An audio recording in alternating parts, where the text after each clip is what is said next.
ክፍል 3 የ110ኛ ኮር ድልና ፖለቲካ ያኮላሸው ግዳጅ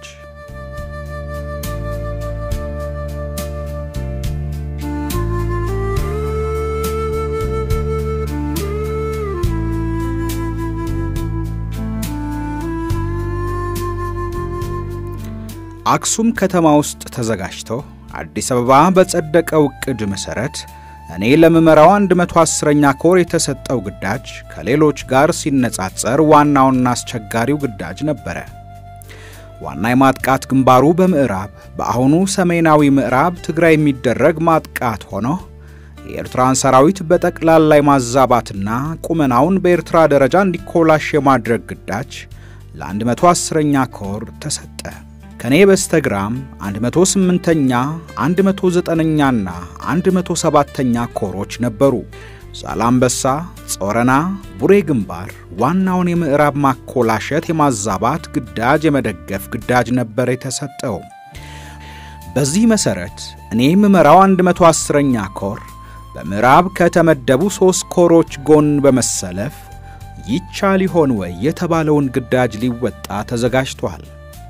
ቀጠናውም ከምዕራብ ግንባር በስተምስራቅ የቀኝ ክንፍ ሆኖ በ1888 ዓመተ ምህረት የጣሊያንን ወራሪ ሰራዊት ለሽንፈት የዳረጉት የአድዋ ተራሮችን በሚመስል የመሬት ገጽታ ተሰልፎ ግዳጅ መፈጸም ነበር። መሬቱ ከምስራቅ ወደ ምዕራብ አቅጣጫ በሚፈሰው የመረብ ወንዝ መሃል ለመሃል የተሰነጠቀ ነው። ከመረብ ሰሜን አቅጣጫና ከመረብ ደቡብ አቅጣጫ ያለው የመሬት ገጽታ ለዝንጀሮና ጦጣ እንጂ ለሰው ሊመች ይችላል ተብሎ አይገመትም። ከዚህ በተጨማሪ አካባቢው በኤርትራም በትግራይ ኢትዮጵያም በኩል ሆነው የመረብን ወንዝ በመካከላቸው አድርገው የሚታዩት መልክዓ ምድሮች መረብ ወንዝን የኔ ነው የለም የጋራ ነው በመባባል ከደቡብ ወደ ሰሜንና ከሰሜን ወደ ደቡብ በትይዩ ሆነው ዘላለም እንደተፋጠጡ እንዲኖሩ አድርጎ ተፈጥሮ ያስቀመጣቸው ሰበርባራ ተራራማነትና ገደላማነት መለያቸው የሆነ ከአፍጋኒስታኑ ቶራ ቦራ ገደላማ ቦታዎች ጋር የሚመሳሰሉ ናቸው። ግዳጁን ለመፈጸም መጀመሪያ በሰበርባራው መሬት ወርዶ መረብ ወንዝ መድረስ የግድ ይላል። መረብ ወንዝን ቢሻገሩ ደግሞ ለኤርትራ ሰራዊት የመከላከያ ምሽግ የተወክስ ርቀቱ ስለሆነ ጠላት በቀላሉ የማወቅ ዕድሉ ሰፊ ነው። በሁለተኛ ደረጃ ታንኮች፣ መድፎችና ሎጂስቲክስ የጫኑ ተሽከርካሪዎችን ለማሻገር አማራጯ አንዲት ጠባብ ለተሽከርካሪ ምቹ መንገድ የሌላት ቦታ ናት። በዚህች መንገድ ከአደው አላ በማይጤል በኩል መረብ ወንዝን ተሻግሮ ደንበኳቶ ወደሚባለው የኤርትራ መሬት መዝለቅና ከፍታ ነጥብ 1900 ኮዶኖቢያ ተራራን ወደ ቀኝ በመተው በፍጥነት ወደ ማይላም መግባትን ይጠይቃል። እቅዳችን ማይላም ከአስመራ በአረዛ ሸምበቆ ወደ ባድመ የሚያልፍ የተሽከርካሪ መንገድና የተሻለ ገላጣ መሬት ያለበትም ስለሆነ የእግረኛና የሜካናይዝድ የውጊያ አሰላለፍ ፈጥሮ በአካባቢው ያለውን የኤርትራ ኃይል በመምታትና መስመሩን በመቁረጥ በጥልቀት የጠላት ወረዳ ገብቶ በማኮላሸት የማዛባቱን የመጀመሪያ ምዕራፍ ማረጋገጥ ነበር። ታንኮችና ከባድ መሳሪያዎችን ወደ ጥልቀት ለማስገባት ብቸኛው አማራጫችን መረብን የምንሻገርባት ቀጭን መስመር ነበረች። በእቅዳችን መሰረት በዚህች መስመር 2 እግረኛና 1 ሜካናይዝድ ክፍለ ጦሮች ማሻገር ግዴታችን ነበር። ቀጥሎ ከዚህች መስመር በአየር በ2 ኪሎ ሜትር ወደ ቀኝ 1 እግረኛ ክፍለ ጦር 1 ኮማንዶ አሃድና የመድፎቻችንን አስተኳሽ ኦፒዎች ወደ ከፍታ ነጥብ 1900 ተራራ አናት ማሻገር ነበረብን። ከነዚህ መሃል በቀኝ በኩል ትኩልን መረብ ተሻግሮ የሚቆጣጠር 1 እግረኛ ክፍለ ጦር እንደ ዝንጀሮ እየተንጠላጠለ መረብ ደርሶ ወንዙን ተሻግሮ የትኩልን የጠላት ምሽግ ሰብሮ በግራ በኩል ወደ ማይላም ከተሻገረው ኃይል ጋር እንዲተሳሰር ማድረግ ነበረብን። የመጨረሻው ቀኝ ክንፋችን ትኩልን ከሚቆጣጠረው ክፍለ ጦር ጋር በመተሳሰር ከትኩል ምስራቅ አቅጣጫ የተሰለፈውን የጠላት ኃይል በመምታት ወደ ሰሜን አቅጣጫ የሚያጠቃ ክፍለ ጦር መመደብ ነበረብን። 110ኛ ኮር የተሰለፈበትና የሸፈነው ግንባር በሙሉ የጠላት ኃይል በመልክዓ ምድሩ ምክንያት ከባድ ጥቃት ሊመጣብኝ ይችላል ብሎ የሚገምተው አልነበረም። በዚህ ምክንያትም ከሌሎች ሜዳማነት ካለባቸው አካባቢዎች አንጻር የሳሳ ኃይል ያሰፈረበትና የፈንጅ መሰናክል ያላደረገበት ያሳሳበት ግንባር ነበረ። ለዚያም ነበረ ገና ዕቅዱ ሲዘጋጅ የጠላት ጠንካራ ቁመናና ዝግጅት ባለባቸው ግንባሮች የማደናገሪያ ተኩስና እንቅስቃሴ ያደረግን የመሬት ተፈጥሮ አስቸጋሪነት ባለባቸው ግንባሮች ለሚፈጠርብን መልክዓ ምድራዊ ጫና ስልታዊ መፍትሄዎችን አበጅተንና ተግባራዊ አድርገን የመሬት አስቸጋሪነትን ተቋቁመን ብናጠቃ ማጥቃታችንና ወታደራዊ ድላችን አስተማማኝ ይሆናል ብለን የወሰንነው። ድካማችን ይበዛል እንጂ ሌላውን ጉዳት ግን እንደምንቀንስ እርግጠኞች ነበርን። በቅኝት ስራችን በተለይ ክፍለ ጦሮችና ሬጅመንቶች በየራሳቸው የግዳጅ ቀጠና መሰረት ቅኝት መደረግ ስለነበረበት በጋራ ተወያይተን የትኛው ክፍለ ጦር በየትኛው አቅጣጫ ተመድቦ ግዳጁን እንደሚፈጽም ሐሳብ ተለዋወጥን። እኔም በስተመጨረሻ ለክፍለ ጦሮቹ ግዳጅ ሰጥቼ የክፍለ ጦር አመራሮች ስታፋቸውንና የሬጅመንት አመራሮቻቸውን ይዘው ወደ ግዳጅ ቀጠናው እንዲሰማሩ አደረኩኝ። የኮሩን ግዳጅ ማዕከል ማድረጌ በቅኝቱ ተሳትፌያለሁ። ቅኝት በመናደርግበት ጊዜ በየአቅጣጫው በጨለማ ተጉዘን ጠላት ያልገመተውን ኃይልና ቶክስ ወደ ቶክስ ርቀት በማድረስ እንዴት ድንገተኛ ጥቃት እንደምንጀምር መወሰንና በጨለማ ስንጓዝ አቅጣጫ ላለመሳት ምልክቶችን መለየት ስለነበረብን ሁሉም በዚሁ መልክ እንዲሰራ አደረግን።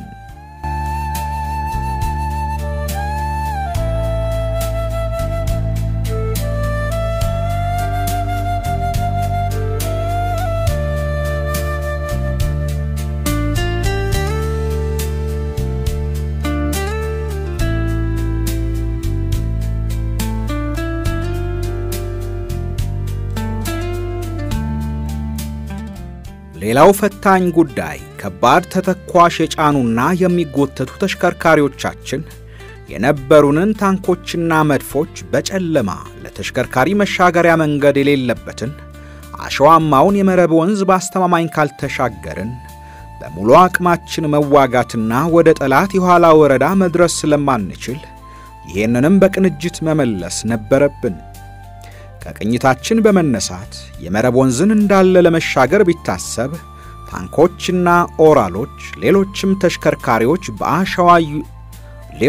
ተሽከርካሪዎች በአሸዋው እየሰመጡ ሊቀሩ ወይም ሊቆሙ እንደሚችሉ ስለተገነዘብን መፍትሄ ማፈላለግ ነበረብን። ዘመናዊ ሰራዊቶች ይሄን አይነቱን መሰናክል ተንቀሳቃሽ ድልድይ በመጠቀም ነው የሚያልፉት። እኛ ግን ለዚህ አልታደልንም።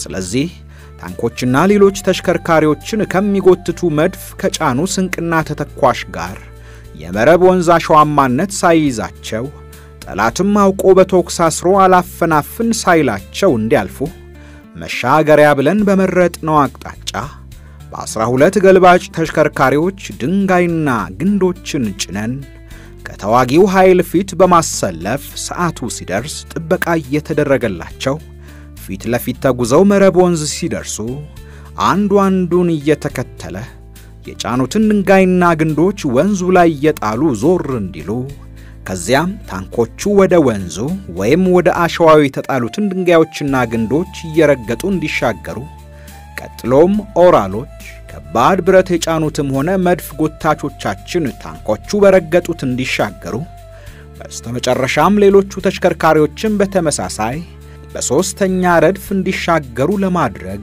አቀድን። ይህንን ስራም በሌሊት ካልጨረስነው ለጠላት እይታና ቶክስ ስለምንጋለጥ በሌሊት መጨረስ ነበረብን። ሾፌሮቹ በብርሃንም በጨለማም ቦታውን እንዲቃኙ ካደረግን በኋላ 12ቱ ገልባጮች የጫኑትን በየተራ ወደ ወንዙ ገልብጠው ለሚሻገሩት ታንኮች መንገድ ላለመዝጋት ግራ ቀኝ ዞር እንዲሉ መመሪያ ሰጠን። በእቅዱ መሰረት በሌሊት ገልባጮቹ በተቀመጠላቸው የጊዜ ገደብ ግዳጃቸውን ተወጥተው የመጀመሪያዋ ታንክ ተንደርድራ እንደተሻገረች ነበረ ስለ ድላችን ሁላችንም ልበ ሙሉነት የተሰማን። በመጀመሪያ የተሻገረችው ታንክ ሾፌርም ኮሎኔል ተስፋሁን ወርቁ ይባላል። ሌሎቹም የሱን የጀግንነት ፈለግ ተከትለው ሁሉም ታንኮች ተሻገሩ። ሌላው ሁሉም በተቀመጠለት ሰዓት በየአቅጣጫው መረብ ወንዝ ደረሰ። በሚደንቅ ሁኔታ ሁሉም ወንዙን ተሻግረው በግንቦት 5 ንጋት በተመሳሳይ ሰዓት ሙሉ በሙሉ ድንገተኛ የሆነና ያልተገመተ ጥቃት ሰነዘርን።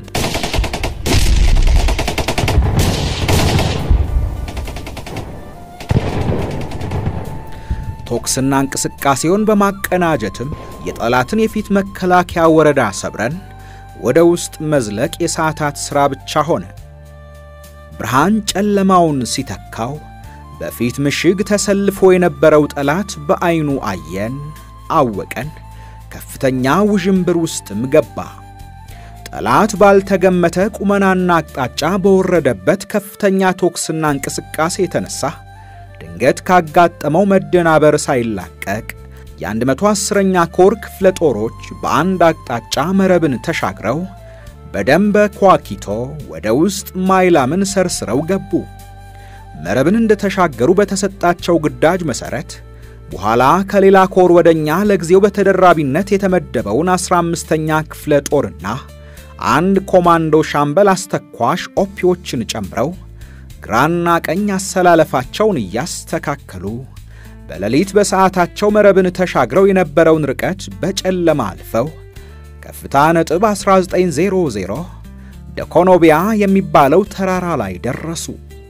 ይህንን ያደረጉትም በጠላት መሃል በጠባብ መስመር በማለፍ ነበረ።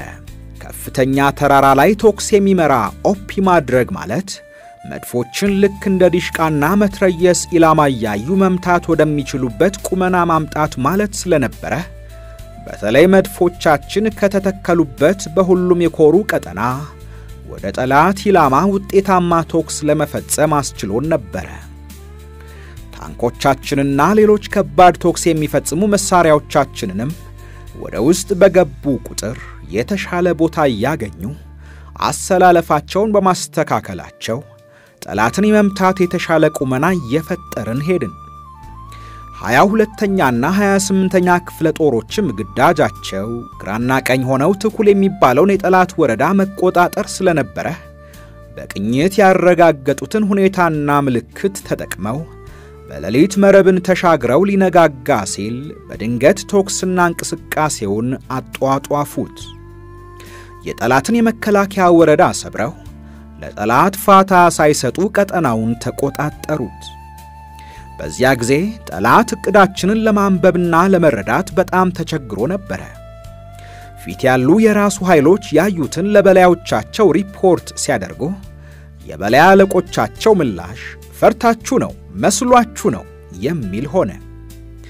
ምክንያቱም መረብንና ያንን ለዝንጀሮና ጦጣ እንጂ ለሰው ልጅ እንቅስቃሴ ጭራሽ የማይታሰበውን ቢታሰብም ፍጻሜው እዚያው የመረብ ወንዝ አሸዋ ውስጥ ተቸንክሮ መቅረትና በየገደሉና ተራራው ላይ ተንጠላጥሎ መቅረት ነው ብለው በጭንቅላታቸው የሳሉት የተሳሳተ አስተሳሰብ እስረኛ አድርጓቸው ነበር። ስለዚህ እውነታውን ከመገንዘባቸውና መፍትሄ ከማበጀታቸው በፊት እኛ የኮሩንና የተጨመረውን አንድ ክፍለ ጦር ሙሉ አቅም ይዘን ከተገመተው በላይ የሆነ ወታደራዊ ሳይንስና ጥበብ መሬት ላይ ተግባራዊ ያደረግን። የጠላትን የኋላ ወረዳ በከፍተኛ ኃይል ተቆጣጠር ነው፣ አኮላሸ ነው። ወደ ጠላት የኋላ ወረዳ እንደገባን ጠላት እኛን ወደ ኋላ ለመመለስ ከቡሬ አስመራና ዛላምበሳ ጾረና አካባቢ ኃይል አሰባስቦ አመጣ።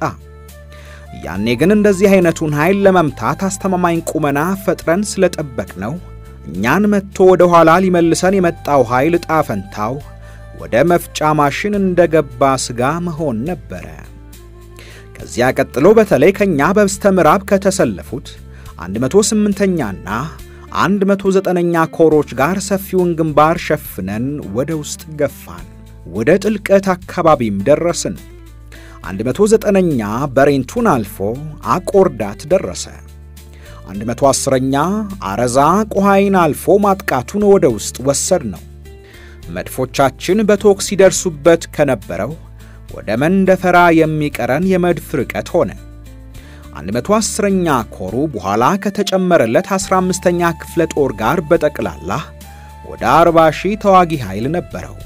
ከግዳጅ አፈጻጸሙ ጋር በተያያዘ ከቁጥሩ በላይ አንድ የአሃድ እስትንፋስ ፈጥሮ እንደ አንድ ውህድ ቡድን ሆነ። ስራው አመርቂ ውጤት የታየበት ነበር። የተከተልነው የውጊያ አፈጻጸም ጥበብ ኪሳራችን ኢምንት፣ ድላችን ግን ከባድ ሚዛን የሚመዝን ነበር።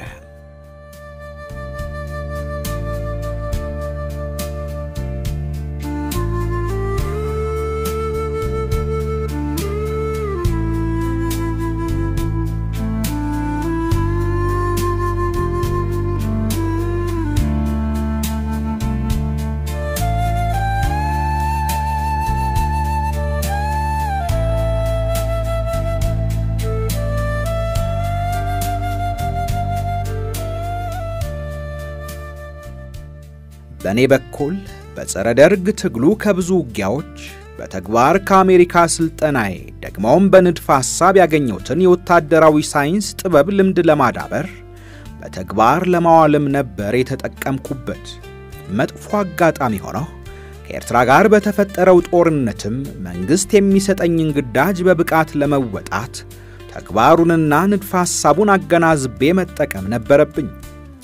በተለይ ምስጋና ይግባቸውና ከኔ ጋር የነበሩት የክፍለ ጦር፣ የሬጅመንት፣ የሻምበል፣ የመቶና የቲም አመራሮችና የ110ኛ ኮር፣ የ15ኛ ክፍለ ጦርና የኮማንዶ አሃድ አባላት በሙሉ በተለይ 1 ዓመት በፈጀው የስልጠናና ዝግጅት ሥራ ከጎኔ ተሰልፈው ሙሉ አቅማቸውን ግዳጅን በድል ለመወጣት በሚያስችል አኳኋን የውጊያ ሳይንስና ጥበብን መሰረት ያደረገ ዝግጅት ለማድረግ ደከመኝ ሰለቸኝ ሳይሉ ላባቸውን አንጠፍጥፈው ሰርተዋል። በአስተሳሰብም በተግባርም የአመራር አንድነትና የአሃድ እስትንፋስነት እንድንፈጥር ማስችሎናል። ግዳጁን ስንፈጽምም ፈረንጆች one team one fight one win፣ አንድ ቡድን አንድ ውጊያ አንድ ድል እንደሚሉት እንዲሆን በየደረጃው የነበረው አመራርና አባል ወሳኝ ድርሻን ተጫውቷል። ቀደም ብዬ እንደገለጽኩት 110ኛ ኮርን ስመራ በጸረ ደርግ ጦርነት ጊዜ አሉላ የሚባለውን ጦር ስመራ በተግባር ያካበትኩትን ጥበብ በተለያየ ጊዜና ግዳጅ በተቀራራቢ መልኩ ግዳጅ ፈጽሜያለሁ። በዚህ ጊዜ የመጣው ለውጥ ግን ከተግባር ባሻገር ካደጉ አገራት ከፍተኛ ወታደራዊ ጠበብቶች ጋር ለ1 ዓመት ያህል ትምህርትና ስልጠና መውሰዴና የተሻለ ለማንበብ ዕድል ማግኘቴ ሲሆን ይህም በኢትዮ ኤርትራ ጦርነት በነበረኝ ሚና የራሱ ድርሻ ነበረው። ገና አክሱም ከተማ ተቀምጠን ለመንግስት ውሳኔ የውጊያ ዕቅድ ስንሰራም የነበሩኝን አስተሳሰቦች አሟጥጬ ወደ ጠረጴዛ በማምጣት ለተወሰነም ቢሆን ተደማጭነት ያገኘሁበት በዚያ ስልጠና የተነሳም ነበር። በዕቅዱ ላይ ከተቀመጡትና ተቀባይነት ካገኙ የዕቅዱ የውጊያ አስተሳሰቦች 70% የሚሆኑት ያለማጋነን በኔ የቀረቡ ነበሩ። በውጊያ ወይም በጦርነት ውጤት ደስታ የሚሰማው ሰው ይኖራል ብዬ አልገምትም። እኔም እንኳን ልኩራራበት ያስጠላኛል። ምክንያቱም በጦርነትና ውጊያ ጣጣ የተፈተንኩ ሰው ስለሆንኩኝና ጦርነት፣ ውጊያ፣ ግጭት ከጥፋት በስተቀር ሌላ ምንም ትርፍ የለውም ብዬ በጽኑ ስለማምን ነው። ነገር ግን በአንድ እጅ ብቻ ማጨብጨብ አይቻልምና ጦርነት የማይቀር ሆኖ ሲመጣና ያለው የመጨረሻ ምርጫ ጦርነቱን በጦርነት ማስወገድ ሲሆን የሚኖረው አማራጭ ጦርነት ወይም ውጊያም በስልትም ይሆን በስትራቴጂ እንዴት መመራት እንዳለበት ለማሳየት የተቀመሩትን ሳይንስና ጥበቦችን ልቅም አድርጎ በማጥናት ካጋጠመህ ነባራዊ ሁኔታ ጋር ጥበብ በተሞላበት መንገድ አገናዝበህ ተግባራዊ ማድረግ ነው የሚሆነው። የኔም እይታ እንደዚሁ ነበር። አጠር ብሎና የጥልቀት ውጊያ ንድፈ ሐሳብ ይዞ በአቶ መለስ የተዘጋጀው ጽሑፍም ስለ ጥልቀት ውጊያ የአስተሳሰብ አድማሳችንን ለማስፋት ጠቅሟል። የኢትዮ ኤርትራ የጸረ ማጥቃት ውጊያ ስልት የመጀመሪያው ጥልቀት ውጊያ ሲሆን ሁለተኛውና የመጨረሻው ቅድም የጥልቀት ውጊያ በሚል በእቅድ ደረጃ የተቃኘ ነበር። የመጀመሪያው ዙር የጥልቀት ውጊያ በተለይም 110ኛ 108ኛና 109ኛ ኮሮች በነበሩበት በተሳካ ከተከናወነና የኤርትራ መንግስትም ሁኔታውን ለመቀየር የላከው ኃይል ከተመታ በኋላ ሶስቱ ኮሮች ሁለተኛውንና የመጨረሻውን የጥልቀት ማጥቃት በማፋፋም ወደ ውስጥ ዘለቁ። ከዚህ ቀጥሎ በተለይ በጾረናና ዛላምበሳ ግንባር ተሰልፈው በነበሩ ሶስቱ ኮሮች ማለትም 102ኛ 105ኛና 107ኛ ፊት ለፊት የነበረው የኤርትራ ሰራዊት በጣም የሳሳበት ሁኔታ ተፈጥሮ ስለነበረ የዚህ ግንባር ተግባራዊ ማጥቃቱን እንዲቀጥል በማድረግ ግዳጁን መፈጸም ነበር። ሆኖም እንደ የሊቢያው ዑመር ሙክታር እግሩ በሰንሰለት እንደታሰረ ወታደር ሶስቱ ኮሮች ከዛላምበሳ እስከ ሰናፌ ካደረጉት የተወሰነ እንቅስቃሴ በስተቀር ካሉበት ንቅንቅ ሳይሉ ቀሩ። በዚህ ጊዜ የኤርትራ ሰራዊት መቆም አይችልም ነበር፣ መቆሚያም አልነበረውም። አስመራ የነበሩትም ሻንጣቸውን ሸክፈው ወደ ናቅፋ ሳህል ለመጓዝ ተዘጋጅተው እንደነበረ መረጃዎች ይደርሱ ነበር። ግን ደግሞ 109ኛ ኮር ከአስመራ ከረን አፋበት አድርገው ወደ ናቅፋ ለመድረስ የሚጠቀሙበትን የተሽከርካሪ መንገድ ለመቁረጥ በቅርብ ርቀት ደርሶ ነበር። በወገን በኩል በጾረና በዛላምበሳ የነበሩ ኮሮች በተቀመጠላቸው ግዳጅ መሰረት እንዳይንቀሳቀሱ የሚያደርግ ጉራማይሌ ሁኔታ መጀመሪያ ተፈጠረ። ቀጥሎም መንግስት ሎጂስቲክስ ማቅረብ አይችልም ተባለ። ባገኘነው ድል ተመልሰን ራሳችንን በማቁሰል ተንገራጨን ቆምን። ድሉም ተኮላሸ። ፖለቲክስ is telling the truth in a lie ሆኖ ቀረ።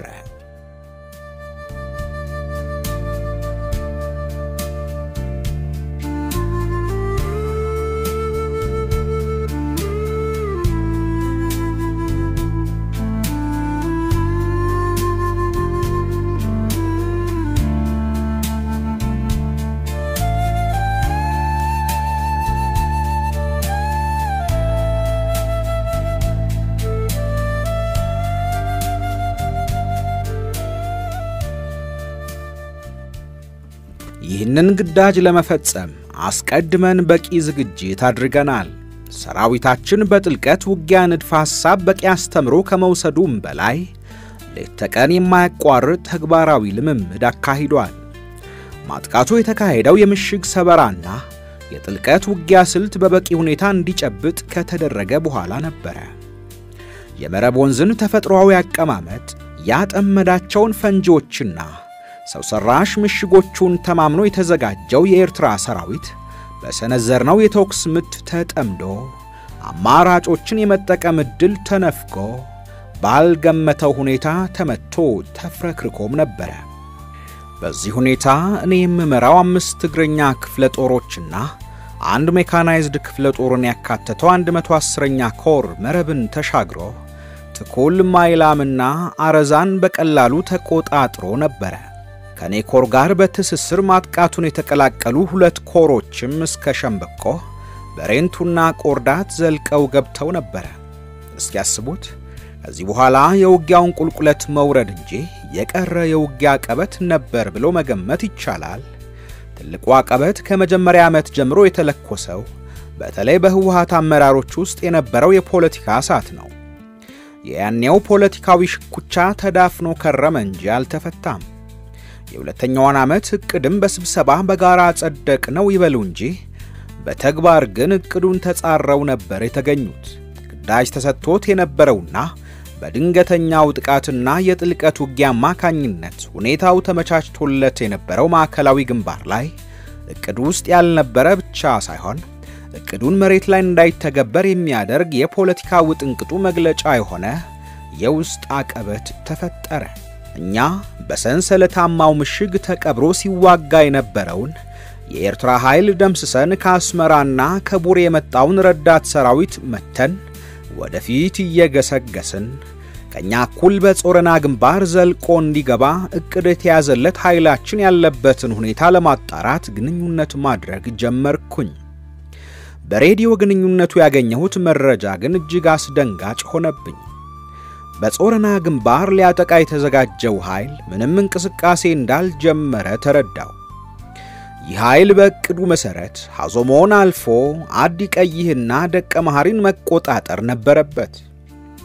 ከዚህ በተጨማሪ በዛላምበሳ ግንባር የተሰማራው 105ኛ ኮርም ትንሽ ርቀት ተንቀሳቅሶ ሰንዓፌ ከደረሰ በኋላ መቆሙን ተገነዘብኩኝ።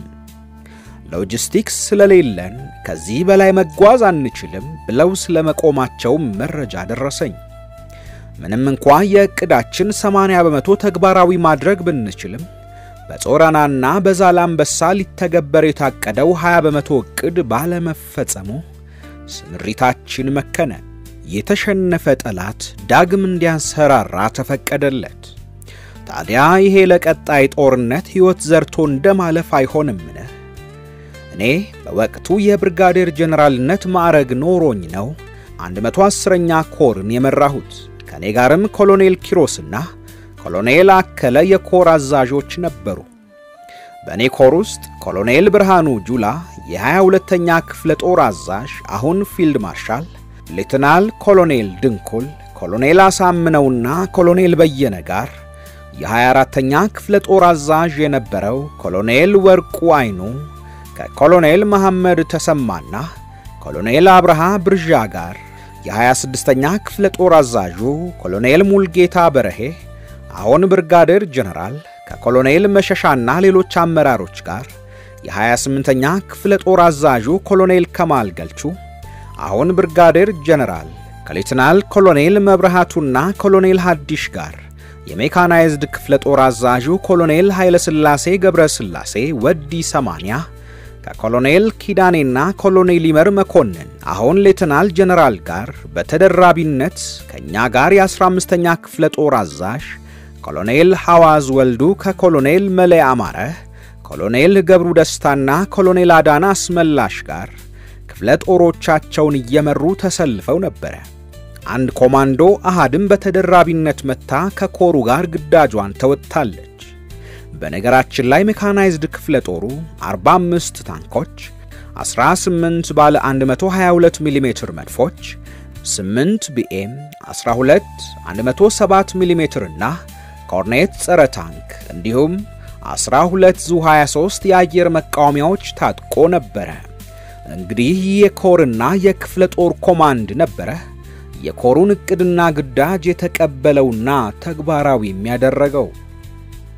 110ኛዎች የወታደራዊ ሳይንስ ፈላስፋው ሳንዙ እንዳለው ለኮሩ የተሰጠውን ግዳጅ በመፈጸም ፊት ለፊት በጥልቀት ለነበረው ጠላትና ለእርዳታ ወደ ቀጠና ለመጣው ኃይል ልክ ከከፍተኛ ተራራ ጫፍ ቁልቁል እንደሚወረወር ተወርውሮ ፊት ለፊቱ ያገኘውን እየደረማመሰ እንደሚወርድ ግዙፍ አለት ነበር የሆነው። ምንም እንኳን እቅዱን በጠቅላይ ሚኒስትር መለስ በተመራውና ብዙ የመንግስትና የኢህአዴግ ባለስልጣናት በተገኙበት ስብሰባ በአክሱም ከተማ ተነድፎ አዲስ አበባ ቢጸድቅም በአመራር ውስጥ በነበረው የስልጣን ሽኩቻና ክፍፍል ምክንያት በተሟላ ሁኔታ ተግባራዊ ሳይደረግ በመቅረቱ ያን ሁሉ ርቀት በድል የተጓዘው ጦር ተንገራጮ ቆመ። በዚህ ምክንያት ለሀገር ሉዓላዊነትና ነጻነት የፈሰሰው በሺዎች የሚቆጠሩ የኢትዮጵያ ወጣቶች ደም ዘላቂ መፍትሄ እንዳያመጣ እንዲያውም በከንቱ እንደፈሰሰ እንዲቆጠር ተደረገ። እውነት ነው፣ በዚህ 2 ዓመት በፈጀው መራራ ጦርነት እስከ 100,000 የሚደርሱ ኢትዮጵያውያን ሕይወታቸውን ገብረዋል፣ ንብረትም ወድሟል፣ ኢኮኖሚው ተቃውሷል። ይህን ያህል ተከፍሎም የአንድን ሀገር ሉዓላዊነት ደፍሮ የራስ ደጀን ባልሆነ ሕዝብ መሃል ተገኝቶ ለረጅም ጊዜ መቆየት የሚያስከትለው ዲፕሎማሲያዊ፣ ፖለቲካዊና ወታደራዊ ጫና መኖሩ የማይቀር ነው። ነገር ግን የአንድን ሀገር ሉዓላዊነት ደፍሮ በታጠቀው ኃይል ብቻ ሳይሆን በሰላማዊ ሕዝብ ላይ ከፍተኛ እልቂትን ያስከተለውን ጠላት በመቀለ በአይደር ትምህርት ቤት የአውሮፕላን ድብደባ በማካሄድ በሕፃናት ጭፍጨፋ ላይ ያካሄደውን በሽራሮ፣ በዛላምበሳ፣ በአድ አውላ በጠቅላላ የተኩስ ርቀት በነበሩ ገጠሮችና ከተሞች የነበሩ አርሶ አደሮችን ሕይወት በተኩስ የቀጠፈና ንብረታቸውን ያወደመውን በተለይም ደግሞ በውጊያ ታሪኩ ሲቪሎችን መምታት ልምዱ ያደረገውን የጠላት ሀገርና አመራር ሙሉ ለሙሉ ሳይመታ ጦርነቱ እንዲቆምና ወደ ኋላ እንዲመለስ መደረጉ ተገቢ አልነበረም።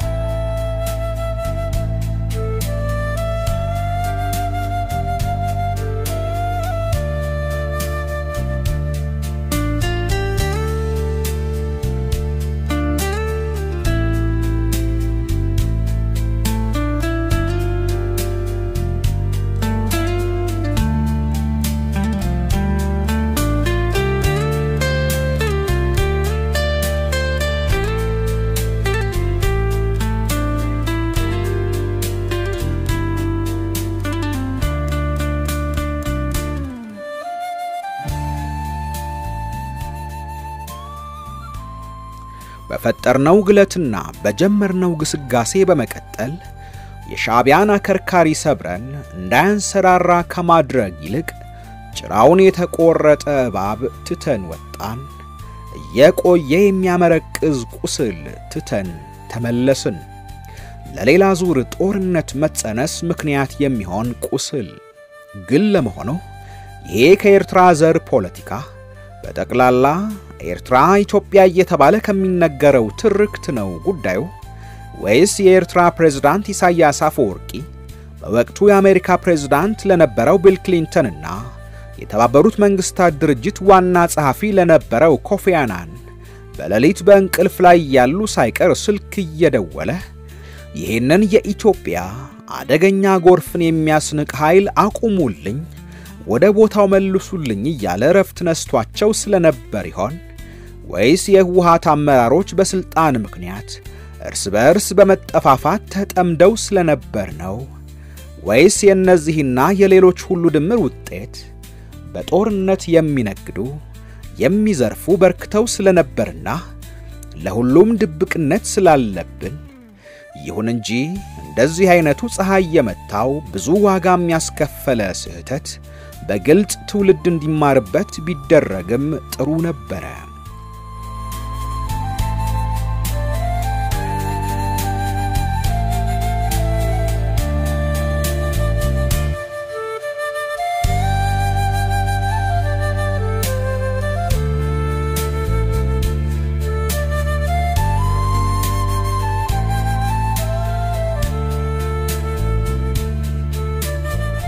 ውድ የኢትዮ ሜዳ ቤተሰቦች በምርጥ ገጾች ዝግጅታችን የጀመርንላችሁ ታሪክ አላበቃም ክፍል 4ን በቀጣይ ይዘንላችሁ እንቀርባለን። ውድ ቤተሰቦቻችን ቻናላችንን ሰብስክራይብ፣ ላይክ፣ ሼር እንድታደርጉ ሐሳብ አስተያየቶቻችሁንም እንድታጋሩን በአክብሮት እንጠይቃለን።